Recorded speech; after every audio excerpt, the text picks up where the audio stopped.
So yesterday I posted a pretty, I guess, controversial video about the Leatherman Curl. My initial opinion as I saw it before getting it in my hands was that it was going to be kind of a flop and I wasn't really having a lot of expectations. In that video you'll also notice that I really started to love this tool. And in this video today I want to explain why in a much more detail. I've seen a lot of interesting responses to this video, mostly with two tools in mind as far as comparison, the Leatherman Wave and the Leatherman Wingman. Both times I mostly see people talking about it in the context of price. So in this video I want to tackle price maybe a little bit later, but first to begin to describe why comparing this to this is not very accurate.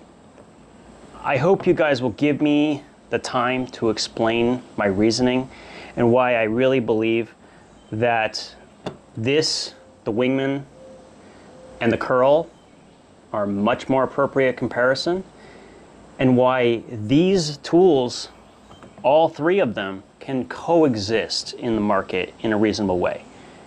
So without further ado, let's go ahead and get into it. All right, so the Leatherman Curl, turned out it was a pretty controversial video, and I think it's just from where people believe this tool should sit from price, really. I think it's what it comes down to is the price. I was gonna do a whole thing relating to features and why everything about it, except for maybe the Plier, is strictly better than the Wingman. I know that would get, you know, a lot of hate, but I think really this is it's a better use of my time to, one, talk about why it's not a good comparison to the Wave, and also why the prices probably are where they are and probably where they're going to be. So let me just quickly run through this, okay? Let's start with the P2 and the P4. We know they're different, right? We know they're different. Not only are they $20 different, their dimension is different, their weight is different by about an ounce. We wouldn't ask somebody to be forced to choose and say, hey, is this one better than this one? Obviously the P4 has more tools, but there's some benefit to the size and dimension of a multi-tool that you're carrying with you every day. If you're holstering a tool, none of this really matters. You should be carrying whatever the largest, most capable tool is that you can in a holster that feels comfortable, right? If you have a holster, you carry the most useful tool you can in as compact a package as you can. That's not what we're really talking about here. At the end of the day, the P2 and a lot of these other tools, they really have a context of being carried in your pocket, possibly instead of a knife blade. In that context, weight and size is very important. And if you're going to convince somebody who's a knife person to try a multi-tool, weight and size are going to have a massive say. The other things that are going to have a massive say are fit and finish, okay? Comfort, QC, all of those things are going to come into play. So we're not comparing these, right? We know they're different. We know why they're different. Do I think this should have been a straight blade? Yeah, of course. But had that been the case, we know what we're missing, right? We have the saw and in this, and we don't have the saw in this. That's really what it comes down to. If we're doing the Wave in the Curl, we have an ounce and a 1.6 ounce difference, which is pretty significant. There is a significant dimensional difference as well, okay? On top of that, you have a great improvement in ergonomics because of the lack of the locks. I know it's controversial, but you are gaining some benefits here. You're not getting that hand pinch, which will be present in the Leatherman Wave. You're also not going to have as much discomfort when you're trying to open and close the tool. When you do so with the Wave, your knuckle hits this. Now that's not a big deal when your plier head is nice and loose like this one. But when they come they usually are a little bit stiffer. So you may encounter that a little bit more on a new tool. Fit and finish of this tool is very good, and there's a reason for that. Most of this tool was made in the United States. Now, there's certainly some components that were not made here, okay? But when you compare the amount of components here that were made in the United States versus the Wingman, this is almost completely made out of the country, almost. I could be wrong. It could be 100% made out of the country. There's a reason why they're different in price. Even if they were the same, there's also a quality difference on each individual implement.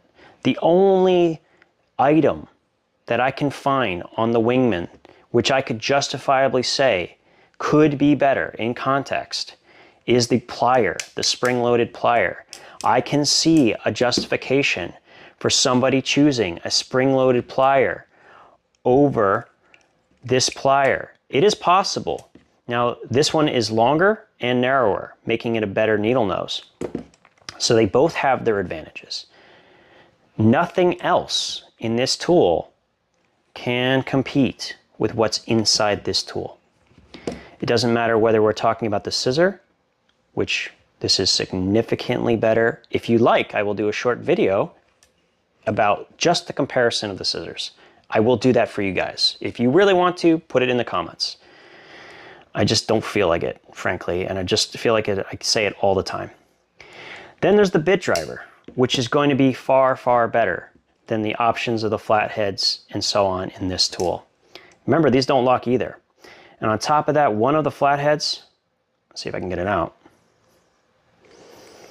Now, this one is used, so let's not use that against it, but one thing that happens quite often with the Wingman is you get a broken file because the flathead's at the end, it's hardened steel, and this is a very common problem. I've seen it tons and tons.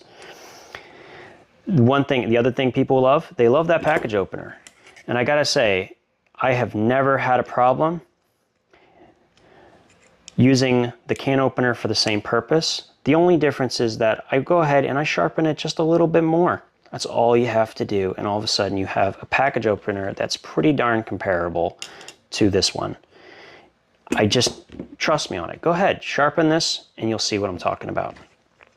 Other than that, yeah, there really isn't anything provided by this that this doesn't do better. I can hear everyone screaming at me, but the price is so different. And you're correct. The price is different. It's also really different where it was made. Mostly made in the US, not made in the US. Components, quality, fit and finish are not up to par with comparison to this one. Please believe me, buy a new one and you will see the difference in the quality. I absolutely guarantee it. If you're going to buy a tool based on price, the problem is, and the problem Leatherman is facing, is they have begun to see major competition in the market. This is a $21 tool. It has spring-loaded pliers, replaceable wire cutters, a scissor that is on par with the Leatherman Surge, and no, I'm not even kidding. Oh, wrong thing.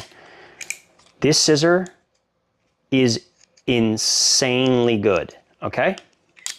It has a blade that is not only the right shape, it is a significant length increase. You have all locking implements, okay? All locking implements. This is a problem that Leatherman can't ignore. They were banking on these two tools. They were banking on the P series being the key to their success for the next 5 or 6 years at least. When this didn't work out, and I would guess that it's probably a combination of the inner implementation and the P2 having this, that really caused a lot of the issues. You could also argue that it's just the use of magnets for heavy users and collection of metal dust. There's some other issues potentially you can argue as well. Even with that, I do think it's still an incredibly innovative tool. There's also that issue too. What they could have done had they had proper feedback on this tool might have saved them. But here's the problem. You want Leatherman to produce tools made in the US. You want USA made tools at a reasonable price. Well, right now, just to give you a heads up, Leatherman's in trouble. And they would never have made this tool had they not been in trouble. This is just context I think you should understand. There was almost no marketing for this tool whatsoever. Why would they do that? That's a 6 to 7 figure spend to get reasonable marketing for a tool like this. Now you can argue social media, but they don't do a great job with their social media if we're being honest. It's not like we see a bunch of TikToks being posted by Leatherman. God, that would be funny, wouldn't it? They don't have a media manager, somebody who represents them. So we're not seeing any of that. This is a good offering. I guarantee you, you will not be dissatisfied. Now, whether you will be dissatisfied with the price is a different problem. We have an $80 MSRP here versus a Leatherman Wave, which had an MSRP of $100, but $100 almost more than 10 years ago. I think it's safe to say that cost of raw materials, cost of shipping, even in the last 2 years alone, has dramatically increased. So I hope those who review it and those who purchase this or consider it will also take that into account, because I think we need to give this thing a fair shake. That's just my opinion. Feel free to disagree. And actually, I kind of, frankly, I'm looking forward to all the disagreements, because I think we finally have a tool that we can actually have a reasonable debate about. I don't think anyone was arguing that this couldn't be improved, right?